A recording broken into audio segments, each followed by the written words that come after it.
Hello, welcome or welcome back to my channel. My name is Victoria and welcome back to the Dresden Files reread series where I am attempting to read all 17 books of the Dresden Files before August 29th, which is the first day of DragonCon.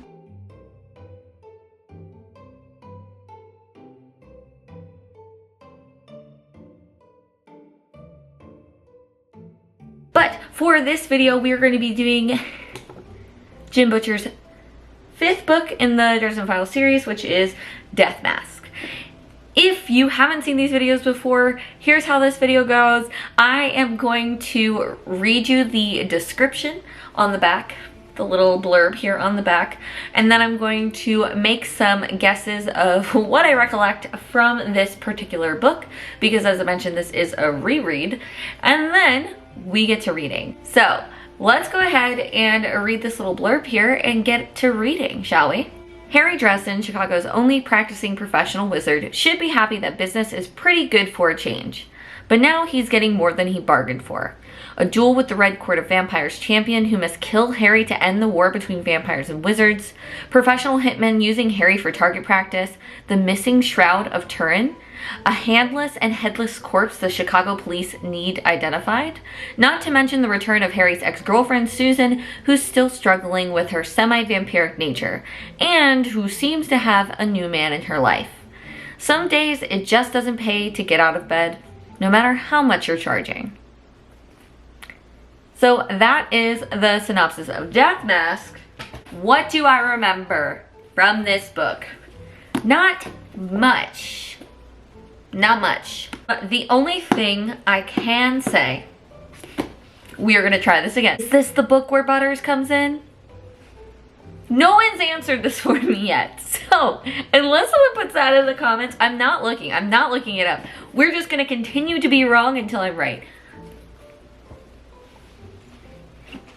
Outside of that, I did make a prediction in the last book that we read, which is Summer Night, that Murphy ends up dating a mercenary for a hot moment. And they did mention mercenaries here, so I'm wondering, or like hitman, same thing. I am wondering if that character is actually introduced in this book, since he was not introduced in this book, and I made a big faux pas on Murphy's behalf, which I apologized to her for ever insinuating who I thought it was at that point in time. But they could be introduced in this one. I'm curious to get started with this. We just got back from Houston, where we're gonna be moving to in 2 weeks. So we're just chilling, relaxing. I'll probably start this tonight, but I do have the audiobook of this that I picked up from Libby, and I only have it for like 4 or 5 more days. So I'm going to try to get this done before we head to our friend's wedding on Thursday, and then, you know, maybe possibly get it posted on Wednesday. If not, we shall see. But let's go ahead and dive in to book 5, Death Mask. Yay. Hello. Okay, so I'm checking in pretty early. I believe chapter 14 or so. I'm checking in a lot earlier than I have in previous books for 2 main reasons. Number 1, Butters has entered the chat. That's right, we've finally got Butters with Death Mask.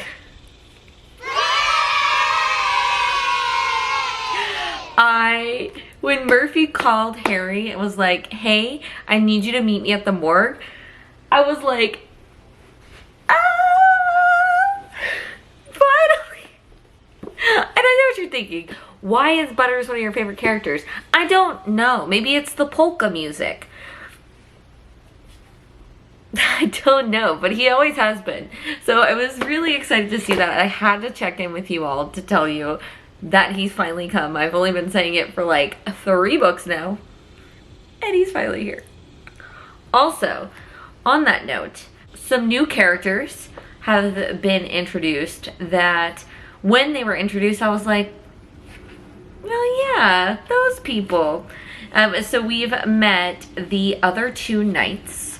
So if you remember, Michael is the Fist of God, I believe. something like that. The other 2 nights we meet Shiro and we meet Sonia, who are here because of the Shroud of Turin, which we talked about in the back of the book. And we do find out from a lesser, like, spiritual being that there's a prophecy that the knights know of that if Harry finds the Turin, he's going to die. But she tells him that they didn't get the full prophecy, that if he doesn't find it, that Chicago will cease to be and very bad things will happen. So Harry's in a rock and a hard place. On top of that, we've got the Red Court duel that's been laid out by Ortega, and so he's trying to figure that out as well. And then we've got the lovely beasties running around here, the 30 some odd, what are they called? I forget. Oh, the Fallen. Yeah, you know, they have each one of them has one of the 30 coins that Judas received to hand over Jesus in the Bible. And so each one of these coins, like, corrupts the holder, and basically the Fallen can turn them into monsters that are looking to get the Turin, it seems.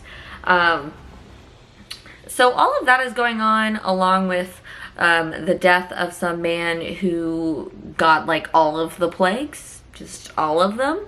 And Murphy's investigating that. And then, of course, we have Susan coming back into the picture. She's going to leave her job as a reporter, and she comes to warn Harry not to do the duel. So that's kind of where we're at. And then on top of that, with the duel in mind, we have another new character who's been introduced who I had forgotten about, and that's the archivist, who is essentially a human who has inherited all of the knowledge that humanity has acquired over its time, and it gets passed from mother to daughter to mother to daughter. So she's like 7 years old and super cute, and she has hired help, and his name is Kincaid, and I am 90% sure that Kincaid is the guy who I was thinking of that Murphy ends up dating for a hot minute.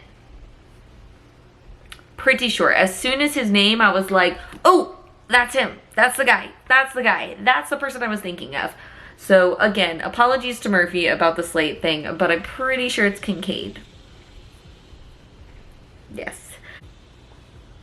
No, that was it. That's really all I wanted to check in. So we've got quite a ways to go. I'm going to be doing a lot of listening to this while I pack today, but I wanted to check in and tell you all that. So I'll see you in a little bit.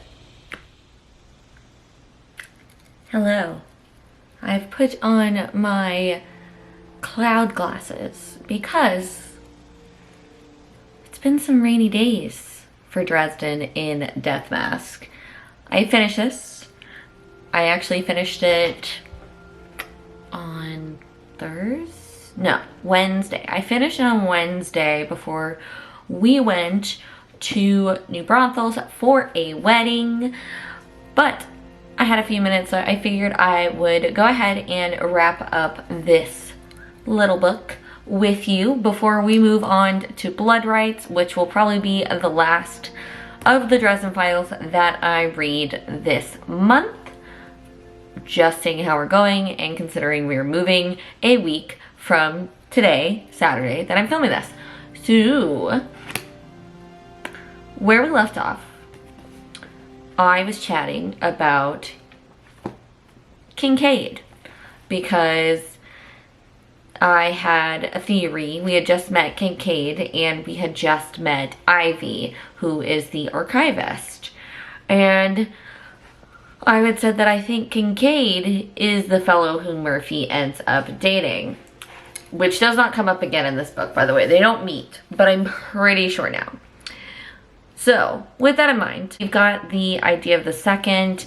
Harry goes to Michael's house to try to recruit Michael to be his second, and come to find out that Michael is in St. Louis with Sonia, and they're working a lead. So Shiro lets Harry know that he will go ahead and be his second. At the end of this book, I did remember that Shiro was sick, and that's why he makes the choice that he does later on in this novel. But I did not remember it at that point.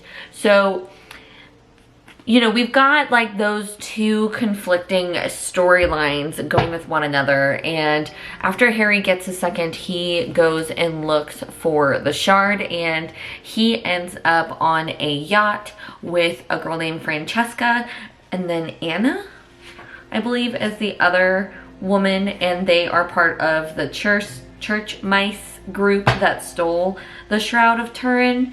And another of the beastie Denarians breaks in here and takes the shroud. It breaks in and tries to steal the shroud and doesn't succeed, but Harry is double-crossed by Anna, who basically leaves him to drown but doesn't after her friend Francesca gets killed. And Harry has basically a list of people who he thinks is interested in the shroud, and one of those people is Macron. So, or is it Macron? I think that he pronounced it Macron in the book. Would it be Macrone if it's Italian? I don't know. If you speak Italian, let me know. But Macron is having a gala, and Harry ends up having a chat with Susan, and Susan's like, I was able to get 2 tickets to this art gala. Come as my +1. Macron is threatening them in Macron fashion. They end up running. They're looking for the shroud. Harry has a little quack quack little duck that he put a spell on to go ahead and search for the duck, which actually, now that I'm thinking of it, I don't think there was one potion that Harry made in this book. Wait, no, I take that back. He did make a potion, because he made a potion to help him be resistant to the vampire venom spit situation. So he did make a potion, but we see him doing that. It leads him to the shroud, and he ends up going into a duct and finds Anna, and basically she's doing a setup to get Macron to get the shroud, but Harry confronts her, and they get interrupted by the big bad 3 Denarian. And so that's when we meet our big bad, Nicodemus, who we've got some challenges. We've got some mystery around them, but Nicodemus and his 2 lackeys end up going after Harry. Harry makes a big explosion. Anna gets kind of hurt in the process. When the shroud gets taken, and then Harry also gets taken because he basically sacrificed himself to help Susan get Anna out of the building. So they're able to escape. Harry ends up getting taken by Nicodemus and his 2 lackeys down into, what is it called, the underground? Basically where we went in the summer court last book, where it's like they kept building and building on top of Chicago, and essentially it's like a bunch of lost tunnels. It's like its own little city of baddies that kind of hide out there under Chicago. And essentially Harry is getting the shit kicked out of him. We get a little bit more of an introduction to who the Denarians are, and Nicodemus seems to know Harry's mom and is trying to basically say, I'll let you go if you join us, and Harry tells him to piss off. So shit's not looking great for Harry until he sees Shiro come in, and Shiro essentially makes a deal to trade himself for Harry. And because Shiro is one of the only knights to have made it out alive facing Nicodemus, he eagerly agrees, and they're traded. And this is where I was like, oh yeah, I think Shiro was already sick, so he knew that this was going to be helpful, and he knew that they needed Harry to help defeat Nicodemus.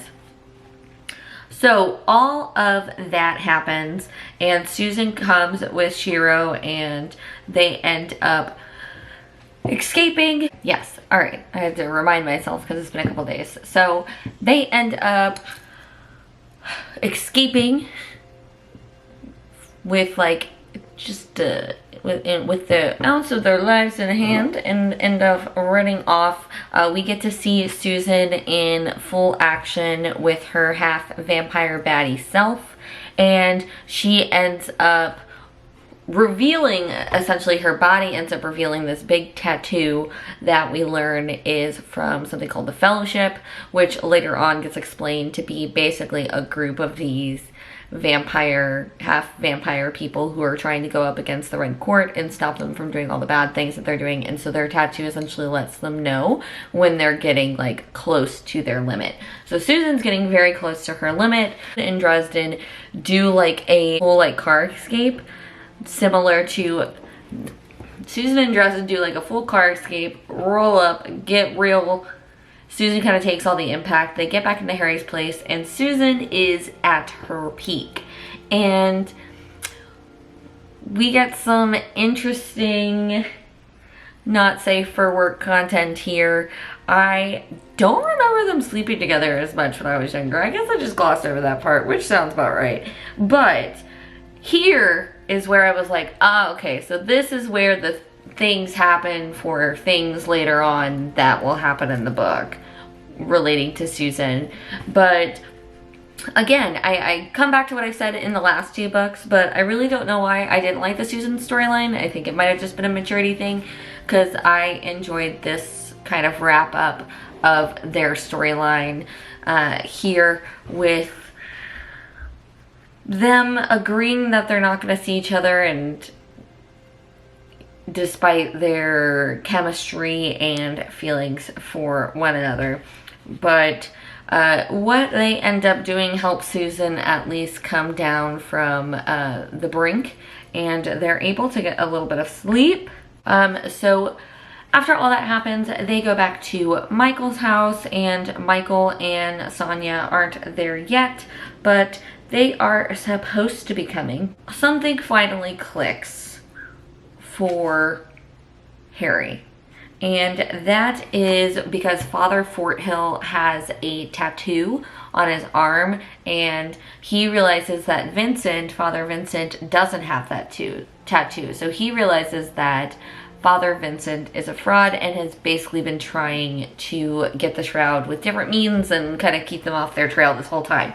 So him and Michael and Sonia go to look and figure kind of out what's going on with the Shroud and how to find Nicodemus.